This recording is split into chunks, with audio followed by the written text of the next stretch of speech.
Good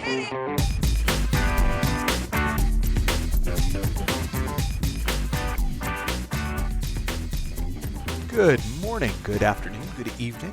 Welcome to today's Caffeine for the Soul. And today we're going to be talking about ordinary miracles. And today's podcast is actually an excerpt from our new self-study program, Living from the Inside Out. We've just released this program on Udemy.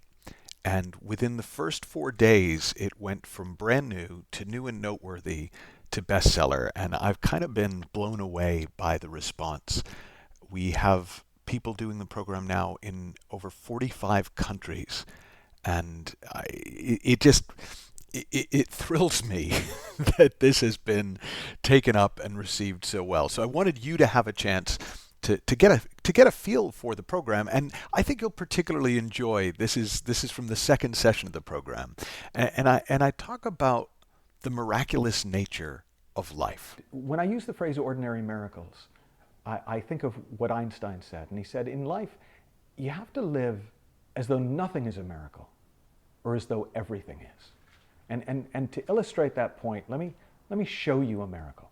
Okay, you want to see a miracle? Watch this. Okay, I've got an ordinary pen. Okay, you ready? You want to see it again? Pretty cool, huh?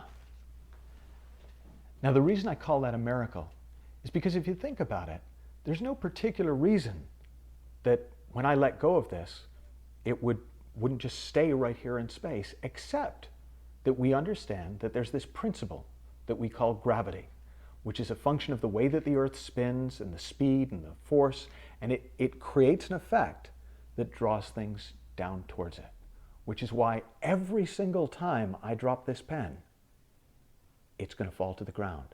There's not a single time, there's not a single exception. It doesn't even matter if you believe it or not. Every time I let go of this pen, it's going to fall to the ground. And that's what a principle is.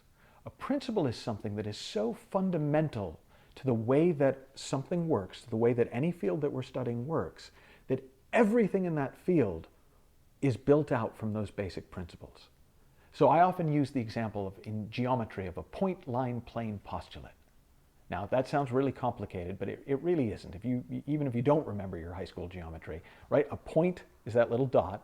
A line is when you have a bunch of little dots extending in both directions, infinite into the distance. And then a plane is where you have a bunch of lines all on a single level, like an infinite sheet of paper, extending as far as you can imagine and then further. Now, there's no such thing in nature as a point or a line or a plane. But if you build from those three basic principles, you can do everything that we've learned to do in geometry and design. Think about other kinds of planes, the kind of planes that fly by in the sky. Now, for a lot of us, we do see those as miraculous, even though we see them every day. And yet those operate from some very basic principles. Principles of lift and thrust and drag. Bernoulli's principle about how the shape of the wing allows the plane to lift. We take them for granted, but that doesn't make it any less miraculous. There's an incredible intelligence behind the design of most things in life, including life itself. Now, when we talk about an inside-out paradigm, the question that then comes up is, well, if the world really does work that way, and that's the premise we're operating from, if my life really is unfolding from the inside out, and I'm experiencing my thought, I'm not experiencing what's coming in, I'm experiencing something that I'm then projecting out. Well, what are the principles behind that? How does that work? And when it comes to human beings, there are essentially three fundamental principles. And the first principle is what I call the God principle. And we sometimes call it the principle of mind. And that's the fundamental awareness that we are alive. Now that may seem really basic. It's an ordinary miracle that we're alive. But it's an incredible miracle that this combination of cells inside your body somehow are animated and cohesive in a way that allows us to interact and think of ourselves as these separate beings having these separate lives that bump into each other from time to time.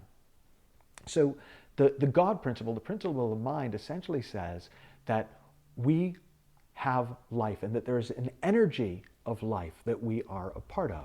And everyone agrees on this, right? The scientists, the physicists talk about the energy of life. They talk about the quantum field, right? The mystics talk about the great oneness, the ocean of life.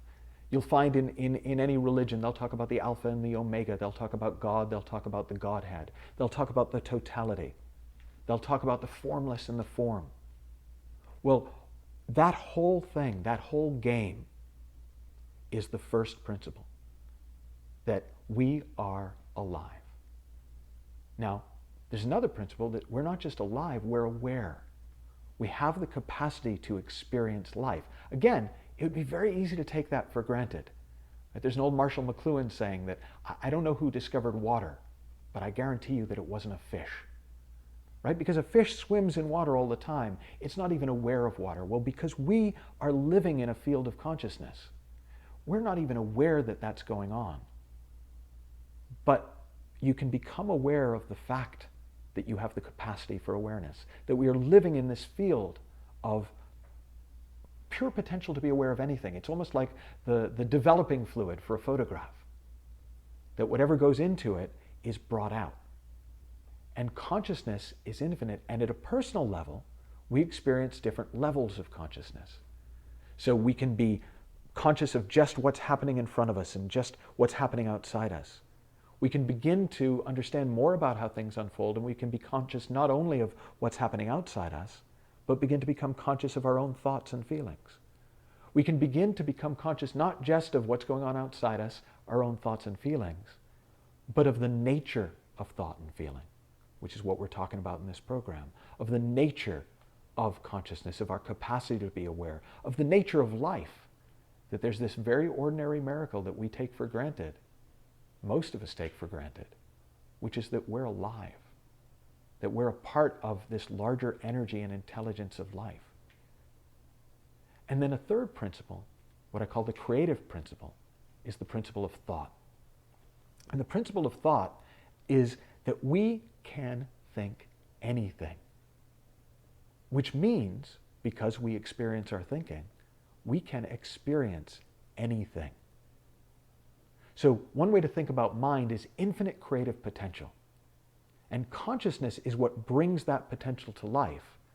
And thought is what distinguishes the different aspects of potential. It's been described as the missing link between the formless potential of mind and our actual experience of life.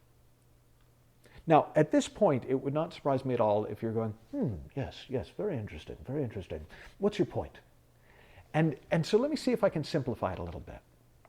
If you were to go to a movie studio where they were filming, you would see that even while something very dramatic is happening that's going to be on screen, so maybe a couple is making love, well, if you pulled back, you would notice that while that couple was making love, there were a bunch of people standing around with cameras and sound and lights and all sorts of other equipment. And if you went even further out, you'd see there was a whole crew setting up food and doing other things. And if you went around, you'd find props, and you'd see that there's this whole thing going on behind the scenes. And what we see on the screen is just a tiny, tiny bit. It's just like an end result of what's actually going on the movie set. In the 19th century, the Lumiere brothers presented one of the first examples of cinema. And it was a very simple shot of a train pulling into the station. So the camera was just there, and the train sort of came straight towards the camera. And people sat in the cinema, and they'd never seen a movie before. It's hard to imagine what it would be like to see a movie if you've never seen one before.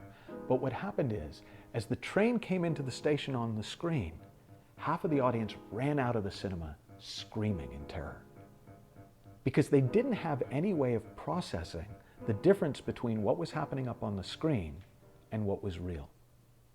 Well, the same thing is true in our experience of life. Because we aren't aware of the ordinary miracle of thought and how consciousness brings thought to life, we get fooled every time. And these projections of our mind, like those early movies to people who've never seen movies before, we experience them as though they're real, and we get terrified of the scary ones and excited about the exciting ones, and we fall in love with the beautiful ones. But the moment that we begin to understand how a movie works, our experience is forever changed. Now, what's interesting is I've spent time on movie sets. It doesn't ruin your enjoyment of a film. In fact, for most people, it deepens their appreciation of how much goes into it. And it's the same with ordinary miracles.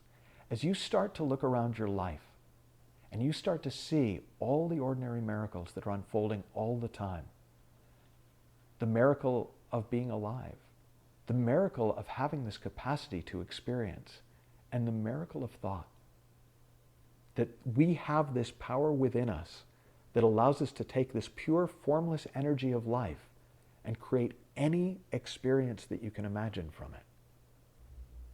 Life starts to feel like a much richer place. And like Einstein said, you get to start to live not as if nothing is a miracle, but as if everything is a miracle. And as we go on through the program, I'm going to be talking more about how these three principles connect to create your experience of life and to bring experience to life from the inside out. I'm going to give you a little homework assignment on this one. I'd like you to come up with an analogy of how mind, thought, and consciousness work together to create experience. And I'm going to give you one to start you off. Okay, and I'm going to stick with the movies. So imagine that consciousness is like the projector. It's just like a pure white light.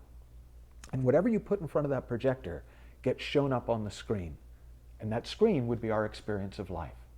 Well, the film, what's going in front of that light, that's thought.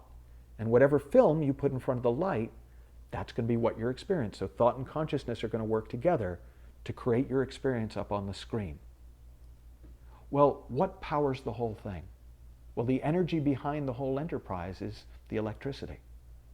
It's the life force of the projector. It's what allows consciousness to work. Because if the projector wasn't on, if there was no power, you could have the film, you could have the projector, but you wouldn't have experience. It takes all three working together to create your experience of life. So that's your homework, is to really just see what you can come up with as an analogy for how these three principles work together to create our experience of life.